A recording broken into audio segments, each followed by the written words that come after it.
ಎಲ್ಲರಿಗೂ ನಮಸ್ಕಾರ. ಶ್ರೇಷ್ಠ ಫ್ಯಾಮಿಲಿ ಚಾನಲ್ಗೆ ಸ್ವಾಗತ. ಇವತ್ತು ನಾನು ಮಂಗಳೂರು ಸ್ಪೆಷಲ್ ಹೋಟೆಲ್ ಶೈಲಿಯಲ್ಲಿ ಮಾಡುವಂತಹ ಫಿಶ್ ಮಸಾಲ ಫ್ರೈಯನ್ನು ಮನೆಯಲ್ಲೇ ರುಚಿಯಾಗಿ ಹೇಗೆ ಮಾಡೋದಂತ ಹೇಳಿ ಈ ವಿಡಿಯೋದಲ್ಲಿ ನಿಮಗೆ ನಾನು ತಿಳಿಸ್ತಾ ಇದ್ದೇನೆ. ಇಲ್ಲಿ ನಾನು 3 ಟೇಬಲ್ ಸ್ಪೂನು ಕೊತ್ತಂಬರಿ ಬೀಜವನ್ನು ತಗೊಂಡಿದ್ದೇನೆ. ಇಲ್ಲಿ ನೀವು ಕೊತ್ತಂಬರಿ ಬೀಜದ ಪೌಡರನ್ನು ಕೂಡ ಹಾಕ್ಬೋದು, 3 ಟೇಬಲ್ ಸ್ಪೂನು. ಹಾಗೆಯೇ 1 ಟೇಬಲ್ ಸ್ಪೂನು ಜೀರಿಗೆ, 1/4 ಟೇಬಲ್ ಸ್ಪೂನು ಅರಶಿನದ ಪುಡಿ, 1/4 ಟೇಬಲ್ ಸ್ಪೂನ್ ಸಾಸಿವೆ, 2 ಚಿಟಿಕೆ ಮೆಂತ್ಯ, ಹಾಗೆಯೇ 1 ಚಿಟಿಕೆ ಓಂಕಾಳು, ಹಾಗೆಯೇ ಇಲ್ಲಿ ನಾನು 15 ಎಸಳು ಬೆಳ್ಳುಳ್ಳಿ, ಅರ್ಧ ಇಂಚು ಶುಂಠಿ ಇಷ್ಟನ್ನು ತಗೊಂಡಿದ್ದೇನೆ. ಇದನ್ನು ಯಾವುದನ್ನು ಹುರಿಲಿಕ್ಕಿಲ್ಲ, ಹಸಿಯಾಗಿ ಹಾಕೋದು. ಇಲ್ಲಿ ಸ್ನೇಹಿತರೆ ಮೆಂತ್ಯವನ್ನು ಜಾಸ್ತಿ ಹಾಕ್ಲಿಕ್ಕೆ ಹೋಗಬೇಡಿ, ಕೌಂಟ್ ಮಾಡಿ ಹಾಕೋದಾದರೆ ಒಂದು ನಿಮಗೆ 30 ಬರ್ಬೋದು ಅಷ್ಟೇ. ಮೆಂತ್ಯ ಮತ್ತು ಓಂಕಾಳನ್ನು ಜಾಸ್ತಿ ಹಾಕಲಿಕ್ಕೆ ಹೋಗಬೇಡಿ ಸ್ನೇಹಿತರೆ, ಅದು ಕಹಿ ಬರ್ತದೆ, ಅದಕ್ಕೋಸ್ಕರ. ಆದರೆ ಹಾಕಲೇಬೇಕು, ಹಾಕಿದರೆ ಟೇಸ್ಟ್ ತುಂಬ ಚೆನ್ನಾಗಿ ಬರ್ತದೆ. ಇಷ್ಟು ಹಸಿ ಮಸಾಲ. ಹಾಗೆಯೇ ಇಲ್ಲಿ ನಾನು ಖಾರಕ್ಕೆ ಹಾಗೆಯೇ ಕಲ್ಲರಿಗೆ ನಾನಿಲ್ಲಿ ಬ್ಯಾಡಗೆ ಮೆಣಸನ್ನು ತಗೊಂಡಿದ್ದೇನೆ, ಹಾಗೆ ಗುಂಟೂರು ಮೆಣಸನ್ನು ತಗೊಂಡಿದ್ದೇನೆ. ಇಲ್ಲಿ ನಾನು ಸುಮಾರು 20 ಬ್ಯಾಡಗೆ ಮೆಣಸನ್ನು ತಗೊಂಡಿದ್ದೇನೆ, 5 ಗುಂಟೂರು ಮೆಣಸನ್ನು ತಗೊಂಡಿದ್ದೇನೆ. ಇದನ್ನು ನಾನು 5 ನಿಮಿಷಗಳ ಕಾಲ ನಾನು ಬಿಸಿ ನೀರಲ್ಲಿ ನೆನೆ ಹಾಕಿದ್ದೇನೆ. ಅಂದರೆ ಅದು ನಮಗೆ ಕಲರ್ ಬರಬೇಕು, ಅಂದರೆ ಕೆಂಪು ಕಲರ್ ಬರಬೇಕು. ಅಂದರೆ ಫಿಶ್ ಮಸಾಲ ಫ್ರೈ ಅಂತ ಹೇಳಿದರೆ, ಮಸಾಲ ಫ್ರೈ ಅಂದಮೇಲೆ ಅದು ರೆಡ್ ಕಲರಲ್ಲೇ ಇರಬೇಕು. ಸ್ವಲ್ಪ ಯೆಲ್ಲೋಯಿಶ್ ಕಲರೆಲ್ಲ ಬಂದರೆ ಅದು ನೋಡಲಿಕ್ಕೂ ಚೆನ್ನಾಗಿರೋದಿಲ್ಲ, ಹಾಗೆಯೇ ಟೇಸ್ಟ್ ಕೂಡ ಚೆನ್ನಾಗಿರೋದಿಲ್ಲ. ಕೆಲವರು ಏನು ಮಾಡ್ತಾರೆ ಅಂತ ಹೇಳಿದ್ರೆ, ಕಲರ್ ತುಂಬ ಕೆಂಪು ಕಾಣಬೇಕಂತ ಹೇಳಿ ಫುಡ್ ಕಲರ್ ಹಾಕ್ತಾರೆ. ಫುಡ್ ಕಲರ್ ನಮ್ಮ ಆರೋಗ್ಯಕ್ಕೆ ಒಳ್ಳೆಯದಲ್ಲ. ಹಾಗಾಗಿ ಈ ಮೆಥಡನ್ನು ನೀವು ಫಾಲೋ ಮಾಡಿ ಸ್ನೇಹಿತರೆ. ಫುಡ್ ಕಲರನ್ನು ಮೀರಿಸುವಂತಹ ಕಲರ್ ಬರ್ತದೆ ಸ್ನೇಹಿತರೆ, ತುಂಬ ಚೆನ್ನಾಗಿರ್ತದೆ. ಒಮ್ಮೆ ನೀವು ಟ್ರೈ ಮಾಡಿ. ಹಾಗೆಯೇ 1 ಲಿಂಬೆ ಹಣ್ಣಿನ ಗಾತ್ರದಷ್ಟು ಹುಣಸೆ ಹಣ್ಣನ್ನು ತಗೊಂಡು ಅದನ್ನು ತಣ್ಣೀರಿಗೆ ಹಾಕಿ ಅದನ್ನು ಕಿವುಚಿ ಅದರ ರಸವನ್ನು ತೆಗೆದು ಅದರ ವೇಸ್ಟನ್ನು ಬಿಸಾಡಬೇಕು. ಅದು ಕಡಿಯುವಾಗ ಹಾಕಬಾರ್ದು, ಅದರ ಹುಣಸೆ ಹಣ್ಣಿನ ರಸವನ್ನು ಮಾತ್ರ ಹಾಕಬೇಕು. ಇಷ್ಟನ್ನೆಲ್ಲ ತಗೊಂಡ ನಂತರ ನಾವೀಗ ಮಿಕ್ಸ್ ಮಾಡಬೇಕು, ಮಿಕ್ಸಿಯಲ್ಲಿ ರುಬ್ಬಬೇಕು. ನೀರು ಹಾಕಿ ರುಬ್ಬಲಿಕ್ಕೆ ಎಷ್ಟು ಬೇಕು ನೋಡಿ ಅಷ್ಟು ನೀರನ್ನು ಹಾಕಿ ಗಟ್ಟಿಯಾಗಿ, ಎಷ್ಟು ಗಟ್ಟಿ ಕಡಿಲಿಕ್ಕೆ ಆಗ್ತದೆ ನೋಡಿ ಅಷ್ಟು ಗಟ್ಟಿಯಾಗಿ ನಾವು ಕಡಿಬೇಕು.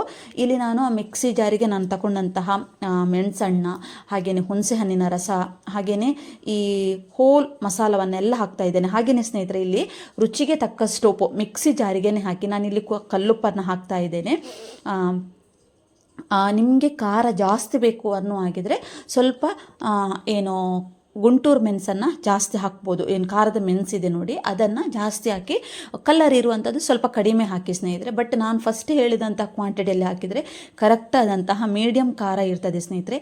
ಇದನ್ನೆಲ್ಲ ಮಿಕ್ಸಿಗೆ ಹಾಕಿ ಸ್ವಲ್ಪನೇ ನೀರು ಹಾಕಿ ನಾವು ರುಬ್ಬಬೇಕು. ಅಂದರೆ ತುಂಬ ಸ್ವಲ್ಪ ಗಟ್ಟಿ ಇರಬೇಕು, ತುಂಬ ತೆಳು ಮಾಡಲಿಕ್ಕೆ ಹೋಗಬೇಡಿ ಸ್ನೇಹಿತರೆ. ಅದು ರುಬ್ತಾ ಅದು ಮಿಕ್ಸಿಯಲ್ಲಿ ನಾವು ರುಬ್ಬಿ ತಗೊಂಡು ಬಂದಿದ್ದೇನೆ. ನಂತರ ಇಲ್ಲಿ ನಾನು ಮೀನನ್ನು ತಗೊಂಡಿದ್ದೇನೆ. ಸರಿಸುಮಾರು ಇಲ್ಲಿ 8 ಮೀನಿದೆ ನೋಡಿ. ಈ ಮೀನನ್ನು ನಾನು ಮಾರ್ಕೆಟಲ್ಲೇ ಕ್ಲೀನ್ ಮಾಡಿ ತಂದಿದ್ರೆ, ಅಂದರೆ ಕಟ್ ಮಾಡಿ ಕೊಟ್ಟಿದ್ದಾರೆ. ಇಲ್ಲಿ ಮನೆಯಲ್ಲಿ 1-2 ಬಾರಿ ಒಂದು ಶುದ್ಧವಾದ ನೀರಲ್ಲಿ ತೊಳೆದರೆ ಆಯಿತು. ಸೊ ಈ ಮೀನಿಗೆ ಇವಾಗ ನಾವು ಕ್ಲೀನ್ ಮಾಡಿ ಬರಬೇಕು. ಕ್ಲೀನ್ ಮಾಡಿ ಅದಕ್ಕೆ ಮಸಾಲ ಹಾಕೋದು ಹೇಗೆ ಹಾಕೋದು ಅಂತ ನಿಮಗೆ ಹೇಳ್ತೇನೆ. ಇಲ್ಲಿ ನೋಡಿ ಈ ಫಿಶ್ ಈ ರೀತಿಯಾಗಿದೆ ನೋಡಿ. ಇದೊಂದು ಮೀಡಿಯಮ್ ಸೈಜಲ್ಲಿ ಇದೆ. ಇದು 1 kg ಮೀನಿದೆ. ನಾನು ಇವಾಗ ನಿಮಗೆ ಮಸಾಲ ತೋರಿಸೋದು 1 kg ಮೀನಿಗೆ ಆಗುವಷ್ಟು ನಾನು ಮಸಾಲವನ್ನು ತೋರಿಸ್ತಾ ಇದ್ದೇನೆ. ಇವಾಗ ನೋಡಿ ಅದನ್ನು ಕ್ಲೀನ್ ಮಾಡಿ ತರ್ತೇನೆ. ಕ್ಲೀನ್ ಮಾಡಿದ ನಂತರ ನಾವು ಅದನ್ನು ಒಂದು ಚಾಕುವಿನ ಸಹಾಯದಿಂದ ಸ್ಲೈಸ್ ಆಗಿ ಕಟ್ ಮಾಡಬೇಕು. ಏನಕ್ಕೆ ಕಟ್ ಮಾಡಬೇಕು ಅಂತ ಹೇಳಿದರೆ, ನಾವು ಹಾಕಿದಂತಹ ಮಸಾಲವನ್ನು ಅದು ಚೆನ್ನಾಗಿ ಹೀರ್ಕೊಳ್ಬೇಕು ಸ್ನೇಹಿತರೆ. ಒಟ್ಟಾರೆಯಾಗಿ ಚಾಕುವಿನಿಂದ ಸ್ಲೈಸ್ ಮಾಡಬಾರ್ದು.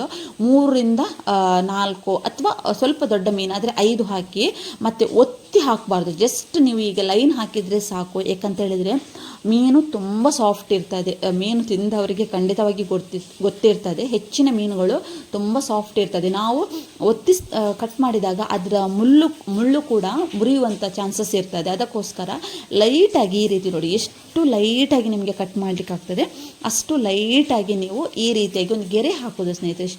ಉದ್ದಕ್ಕೆ ಬರೆ ಹಾಕಬೇಕಂತೇನಿಲ್ಲ, ಸ್ವಲ್ಪ ಹಾಕಿದರೆ ಸಾಕಾಗ್ತದೆ.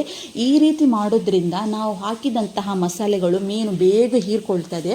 ಹಾಗೆಯೇ ಆ ಮೀನುಂಟಲ್ಲ ಫ್ರೈ ಮಾಡಿದ ನಂತರ ತಿನ್ನುವಾಗ ತುಂಬ ಟೇಸ್ಟ್ ಚೆನ್ನಾಗಿ ಬರ್ತದೆ. ಯಾಕಂತ ಹೇಳಿದರೆ ಆ ಮೀನು ಅಷ್ಟು ಚೆನ್ನಾಗಿ ಮಸಾಲವನ್ನು ಹೀರ್ಕೊಳ್ಳಿಕ್ಕೆ ಇದೊಂದು ಒಳ್ಳೆ ಮೆಥಡ್ ಅಂತ ಹೇಳಬಹುದು.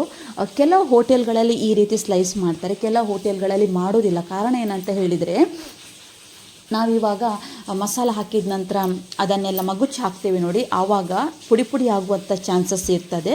ಅದಕ್ಕೋಸ್ಕರ ಸ್ನೇಹಿತರೆ ಇದೆಲ್ಲ ಆದ ನಂತರ ಇವಾಗ ನಾನೊಂದು ಪ್ಲೇಟನ್ನು ತಗೊಂಡು ಇಲ್ಲಿ ನಾನು ಬೈಂಡಿಂಗಿಗೋಸ್ಕರ 3 ಟೇಬಲ್ ಸ್ಪೂನು ಕಾರ್ನ್ಫ್ಲವರನ್ನು ತಗೊಂಡಿದ್ದೇನೆ.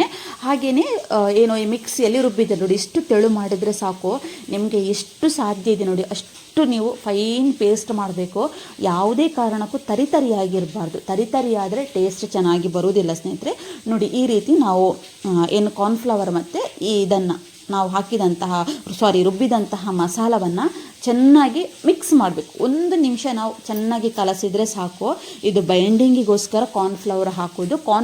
ಕಾರ್ನ್ಫ್ಲವರ್ ಇಲ್ಲ ಅನ್ನೋ ಹಾಗಿದ್ರೆ ನೀವು ಏನು ಮೈದಾ ಹಿಟ್ಟುಂಟು ನೋಡಿ, ಅದನ್ನು ಕೂಡ ಹಾಕ್ಬೋದು ಸ್ನೇಹಿತರೆ.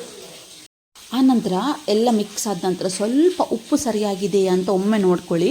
ಉಪ್ಪು ಸ್ವಲ್ಪ ಚಪ್ಪೆ ಇದೆ ಅಂದರೆ ಪುಡಿ ಉಪ್ಪನ್ನು ಹಾಕಿ 1 ನಿಮಿಷ ಬಿಡಿ. ಹಾಗೆಯೇ ಆ ಮಸಾಲೆ ಎಲ್ಲ ಹೀರ್ಕೊಳ್ತದೆ. ಮತ್ತೆ ಮೀನಿಗೆ ಹಾಕಿದ ನಂತರ ಉಪ್ಪು ಹಾಕಿದರೆ ಹೀರ್ಕೊಳ್ಳೋದಿಲ್ಲ. ಅದಕ್ಕೋಸ್ಕರ ಒಮ್ಮೆ ನೀವು ಉಪ್ಪನ್ನು ಟೆಸ್ಟ್ ಮಾಡಿ ಮತ್ತೆ ಮೀನಿಗೆ ಸವರಿ ಸ್ನೇಹಿತರೆ. ಇಲ್ಲಿ ನೋಡಿ ನಾನು ಮೀನಿಗೆ ಹಾಕ್ತಾಯಿದ್ದೇನೆ. ನಾನಾಗ ನಿಮಗೆ ಚಾಕುವಿನಲ್ಲಿ ಸ್ಲೈಸಾಗಿ ಗೆರೆ ಹಾಕೋದು ನಿಮಗೆ ತೋರಿಸಿದೆ. ಫಸ್ಟ್ ಅದಕ್ಕೆ ನಾವು ಮೀನನ್ನು ಸ್ವಲ್ಪ ಬೆಂಡ್ ಮಾಡಿ ನೋಡಿ, ಈ ರೀತಿಯಾಗಿ ಬೆಂಡ್ ಮಾಡಿ ಮಸಾಲವನ್ನು ಫಸ್ಟ್ ಅಲ್ಲಿಗೆ ಹಾಕಬೇಕು, ಬೆನ್ನಿನ ಭಾಗಕ್ಕೆ ಹಾಕಬೇಕು, ಮತ್ತು ಹೊಟ್ಟೆ ಭಾಗಕ್ಕೆ ಹಾಕಬೇಕು, ಮತ್ತು ಉಳಿದಂತಹ ಮಸಾಲದ ಮೇಲೆ ನಮ್ಮ ಫಿಶನ್ನು ನಾವು ಡಿಪ್ ಮಾಡಬೇಕು ಸ್ನೇಹಿತರೆ. ಅಲ್ಲಿಗೆ ಆಯಿತು. ಈ ರೀತಿ ಮಾಡಿದರೆ ಮೀನು ಮಸಾಲವನ್ನು ಬೇಗ ಹೀರ್ಕೊಳ್ತದೆ. ಇದು ನಮಗೆ ಒಂದು ಒಳ್ಳೆಯ ಸ್ಟೆಪ್ ಅಂತ ಹೇಳ್ಬೋದು ಸ್ನೇಹಿತರೆ. ಎಲ್ಲ ಮೀನುಗಳಿಗೂ ಮಸಾಲ ಹಾಕಿ ಆಯಿತು. ಹಾಕಿದ ನಂತರ ಸುಮಾರು ನೀವು ಒಂದು 20 ನಿಮಿಷ ಆದರೂ ರೆಸ್ಟಿಗೆ ಬಿಡಲೇಬೇಕು ಸ್ನೇಹಿತರೆ. ಅಲ್ಲಿವರೆಗೆ ನೀವು ಫ್ರೈ ಮಾಡಬಾರ್ದು. ಮಾಡಿದರೆ ಟೇಸ್ಟ್ ಅಷ್ಟು ಚೆನ್ನಾಗಿರೋದಿಲ್ಲ. ಮಿನಿಮಮ್ 20 ನಿಮಿಷ, ಜಾಸ್ತಿ ಎಷ್ಟು ಹೊತ್ತು ಬಿಟ್ಟರು ಅಷ್ಟು ಚೆನ್ನಾಗಿರ್ತದೆ. ಮತ್ತೇನು ಗೊತ್ತಾ, ಈ ಮಸಾಲ ಹಾಕಿದ ನಂತರ ಹೊರಗಡೆ ಇಡಬೇಡಿ, ಫ್ರಿಜ್ಜಲ್ಲಿ ಇಟ್ಬಿಡಿ. ನಿಮಗೆ ಏನಂತ ಹೇಳಿದರೆ ಮಸಾಲ ಇಲ್ಲ ಅಂದರೆ ಮೀನಿನಲ್ಲಿ ಇರುವಂತಹ ನೀರಿನಂಶ ಬಿಡ್ತದೆ. ಮಸಾಲದಲ್ಲಿರುವಂತಹ ನೀರಿನಂಶ ಬಿಟ್ಟು ಆ ಮಸಾಲ ತುಂಬ ತೆಳುವಾಗ್ತದೆ. ಅದಕ್ಕೋಸ್ಕರ ನೀವು ಫ್ರಿಜ್ಜಲ್ಲಿ ಒಂದು ಅರ್ಧ ಗಂಟೆ ಇಡಿ ಸ್ನೇಹಿತರೆ. ಮತ್ತು ಫಿಶ್ ಫ್ರೈ ಮಾಡಿದರೆ ಆಯಿತು. ಇಲ್ಲಿ ನಾನೊಂದು ಪ್ಯಾನನ್ನು ಬಿಸಿಯಾಗಲಿಕ್ಕೆ ಇಟ್ಟು ಸುಮಾರು ಇಲ್ಲಿ ನಾನೊಂದು 7ರಿಂದ 8 ಟೇಬಲ್ ಸ್ಪೂನ್ ಎಣ್ಣೆಯನ್ನು ಹಾಕಿದ್ದೇನೆ. ನಾನಿಲ್ಲಿ ಗೋಲ್ಡ್ ವಿನ್ನರ್ ಎಣ್ಣೆಯನ್ನು ಹಾಕಿದ್ದೇನೆ. ನೀವು ಮನೆಯಲ್ಲಿ ಯಾವ ಎಣ್ಣೆಯನ್ನು ಯೂಸ್ ಮಾಡ್ತೀರಿ ಆ ಎಣ್ಣೆಯನ್ನು ಹಾಕಿ. ತೆಂಗಿನ ಎಣ್ಣೆ ಆದರೂ ಸರಿ, ರೀಫೈಂಡ್ ಆದರೂ ಸರಿ, ಯಾವ ಎಣ್ಣೆಯಲ್ಲೂ ಕೂಡ ಫ್ರೈ ಮಾಡಬಹುದು. ನಾನಿಲ್ಲಿ ಸನ್ಫ್ಲವರಲ್ಲಿ ಇವತ್ತು ಫ್ರೈ ಮಾಡ್ತಾ ಇದ್ದೇನೆ. ಎಣ್ಣೆ ಮಾತ್ರ ಸರಿಯಾಗಿ ಕಾಯಬೇಕು ಸ್ನೇಹಿತರೆ. ಎಣ್ಣೆ ಹಾಕಿದ ನಂತರ ಗ್ಯಾಸನ್ನು ಐ ಫ್ಲೇಮಲ್ಲಿ ಇಡಬೇಕು. ಎಣ್ಣೆ ಚೆನ್ನಾಗಿ ಕಾಯಬೇಕು. ಕಾದ ನಂತರ ಎಲ್ಲ ಮೀನನ್ನು ಈ ರೀತಿಯಾಗಿ ನಿಧಾನವಾಗಿ ಇಡಬೇಕು. ನೋಡಿ ಸ್ನೇಹಿತರೆ, ಈ ಫಿಶನ್ನು ನೋಡುವಾಗ, ಮಸಾಲ ನೋಡುವಾಗ ನಾವು ಎಲ್ಲಿ ಫುಡ್ ಕಲರ್ ಹಾಕಿದ್ದೇವೋ ಅಂತ ಅನಿಸ್ಬೋದು. ನಿಜವಾಗ್ಲೂ ನಾನು ಹಾಕಲಿಲ್ಲ ಸ್ನೇಹಿತರೆ. ನಾನು ಹಾಕೋದು ಇಲ್ಲ, ನಮ್ಮ ಮನೆಯಲ್ಲೂ ಇಲ್ಲವೂ ಇಲ್ಲ. ಯಾಕಂತ ಹೇಳಿದರೆ ನಮಗೆ ಆರೋಗ್ಯ ಮುಖ್ಯ. ಅದರಿಂದ ಏನು ಫುಡ್ ಕಲರ್ ಹಾಕಿದ ತಕ್ಷಣ ಟೇಸ್ಟ್ ಏನೋ ಜಾಸ್ತಿ ಬರುವುದಿಲ್ಲ. ನಮ್ಮ ನೋಡುವಾಗ ಖುಷಿ ಆಗ್ಬೋದು, ನಮ್ಮ ಕಣ್ಣಿಗೆ ತಂಪಾಗ್ಬೋದೇ ವಿನಃ ನಮ್ಮ ಆರೋಗ್ಯ ಹಾಳಾಗ್ತದೆ. ಆ ಕಾರಣಕ್ಕಾಗಿ ನಾನು ಫುಡ್ ಕಲರನ್ನು ಮತ್ತು ಟೇಸ್ಟಿಂಗ್ ಪೌಡ್ರ್ ಎರಡನ್ನು ಕೂಡ ನಾನು ಅವಾಯ್ಡ್ ಮಾಡ್ತೇನೆ, ಹಾಕೋದಿಲ್ಲ ಸ್ನೇಹಿತರೆ. ನಾನು ಅದಕ್ಕೆ ಈ ರೀತಿಯಾಗಿ ಅಂದರೆ ಬಿಸಿ ನೀರಲ್ಲಿ ಸ್ವಲ್ಪ ನೆನೆಸಿಟ್ಟು ಮಸಾಲೆಗಳನ್ನು ರುಬ್ಬಿದರೆ ಈ ರೀತಿಯಾಗಿ ನೋಡಿ ತುಂಬ ಕಲರ್ ಚೆನ್ನಾಗಿ ಬರುತ್ತೆ, ಕೆಂಪಾಗಿ ಬರ್ತದೆ ಸ್ನೇಹಿತರೆ. ಹೋಟೆಲ್ಗಳಲ್ಲಿ ಇದೇ ರೀತಿ ನಮ್ಮ ಮಂಗಳೂರಲ್ಲಿ ಸ್ನೇಹಿತರೆ ಈ ರೀತಿಯ ಒಂದು ಮೀನಿಗೆ ಹೋಟೆಲ್ಗಳಲ್ಲಿ ಅರೌಂಡ್ 100 ರೂಪಾಯಿಗಿಂತ ಮೇಲಿದೆ. 120, 130, 150 ಒಂದೊಂದು ಮೀನಿಗೆ ಒಂದೊಂದು ರೇಟ್ ಇದೆ ಸ್ನೇಹಿತರೆ. ಬಟ್ ಇದು 1 kg ಇದೆ 300 ರೂಪಾಯಿದು 1 kg ಫಿಶ್ ಸ್ನೇಹಿತರೆ. ಪರವಾಗಿಲ್ಲ, ನಮಗೆ ಮಂಗಳೂರಲ್ಲಿ ಇದ್ದವರಿಗೆ ಗೊತ್ತುಂಟು ಮೀನಿಗೆ ಎಷ್ಟೇ ರೇಟ್ ಇದ್ದರೂ ಫಿಶ್ ತಿಂತಾರೆ ಸ್ನೇಹಿತರೆ. ಇಲ್ಲಿ ನೋಡಿ, ನಾವು ಫಿಶನ್ನು ಒಂದು ಸೈಡ್ ಹಾಕಿದ ನಂತರ ಗ್ಯಾಸನ್ನು ಮೀಡಿಯಮ್ ಫ್ಲೇಮಲ್ಲಿ ಇಡಬೇಕು. ಮೀಡಿಯಮ್ ಫ್ಲೇಮಲ್ಲಿ 2 ನಿಮಿಷಗಳ ಕಾಲ ಬೇಯಲಿಕ್ಕೆ ಬಿಡಬೇಕು. ಬಾಯಿ ಮುಚ್ಚಳ ಏನೂ ಹಿಡಿದು ಬೇಡ.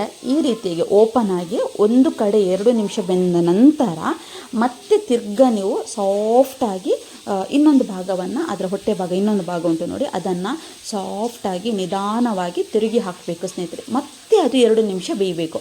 ಎರಡೂ ಕಡೆ ಕೂಡ ಬೆಂದ ನಂತರ ನಾವಿವಾಗ ಅದರ ಹೊಟ್ಟೆ ಭಾಗವನ್ನು ಬೇಯಿಸಬೇಕು. ನೋಡಿ ಈ ರೀತಿಯಾಗಿ ಹೊಟ್ಟೆ ಭಾಗ ಸಾಫ್ಟಾಗಿ ಇಡಿ ಸ್ನೇಹಿತರೆ. ಅಂದರೆ ಮೀನು ಮೊದಲೇ ಸಾಫ್ಟಾಗಿರ್ತದೆ, ಬಿಸಿಯಲ್ಲಿ ಅದು ಮತ್ತೆ ಕೂಡ ಸಾಫ್ಟ್ ಆಗ್ತದೆ. ಅದಕ್ಕೋಸ್ಕರ ನೋಡಿ ನಾನಿಲ್ಲಿ ತೋರಿಸ್ತಾ ಇದ್ದೇನೆ. ಆದಷ್ಟು ನೀವು ಸಾಫ್ಟಾಗಿ ಮೀನನ್ನು ಮುಟ್ಟಿ ಸ್ನೇಹಿತರೆ ನೋಡಿ ಹೀಗೆ ಹೊಟ್ಟೆ ಭಾಗ ಬೇಯಲೇಬೇಕು. ಯಾಕಂತ ಹೇಳಿದರೆ ಹೊಟ್ಟೆ ಭಾಗಕ್ಕೆ ನಾವು ಹಸಿ ಮಸಾಲವನ್ನು ಹಾಕಿರ್ತೇವೆ. ನಾವು ಏನು ಬೆನ್ನಿನ ಭಾಗ 2 ಭಾಗ ಬೇಯಿಸಿದರೆ ಖಂಡಿತ ಹೊಟ್ಟೆ ಭಾಗ ಅದು ಬೇಯುವುದಿಲ್ಲ. ನಮಗೆ ಮಸಾಲ ಬೇಯಬೇಕು, ಈ ರೀತಿಯಾಗಿ ಬೇಯಲಿ. ಹೊಟ್ಟೆ ಭಾಗ 1 ನಿಮಿಷ ಬೆಂದರೆ ಸಾಕಾಗ್ತದೆ. ಆಲ್ರೆಡಿಯಾಗಿ ಅದು ಮೀನು ಬೆಂದಿರ್ತದೆ, ನಮಗೆ ಜಸ್ಟ್ ಮಸಾಲ ಬೆಂದರೆ ಸಾಕು. 1 ನಿಮಿಷ ಬೆಂದರೆ ಸಾಕು ಸ್ನೇಹಿತರೆ.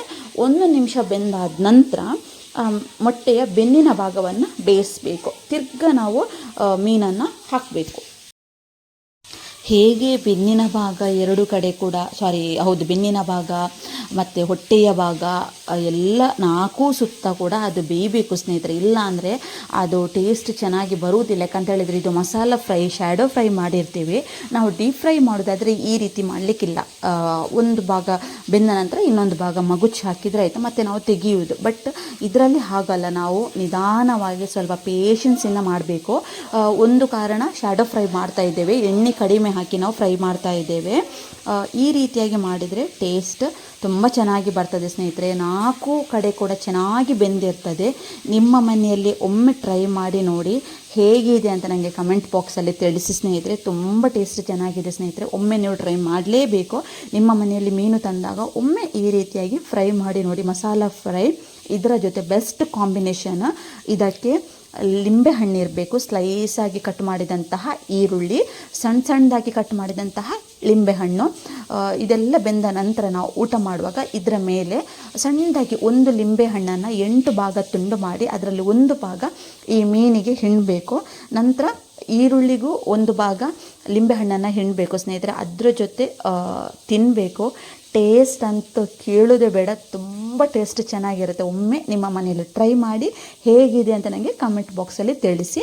ಎಲ್ರಿಗೂ ಒಳ್ಳೆಯದಾಗಲಿ ಸ್ನೇಹಿತರೆ. ಐ ಹೋಪ್ ನಿಮಗೆ ಈ ವಿಡಿಯೋ ಇಷ್ಟ ಆಗಿದೆ ಅಂತ ನಾನು ಭಾವಿಸ್ತೇನೆ. ಎಲ್ಲರೂ ನನ್ನ ಚಾನಲನ್ನು ಸಬ್ಸ್ಕ್ರೈಬ್ ಮಾಡಿ, ಲೈಕ್ ಮಾಡಿ, ಶೇರ್ ಮಾಡಿ. ಎಲ್ರಿಗೂ ಧನ್ಯವಾದಗಳು.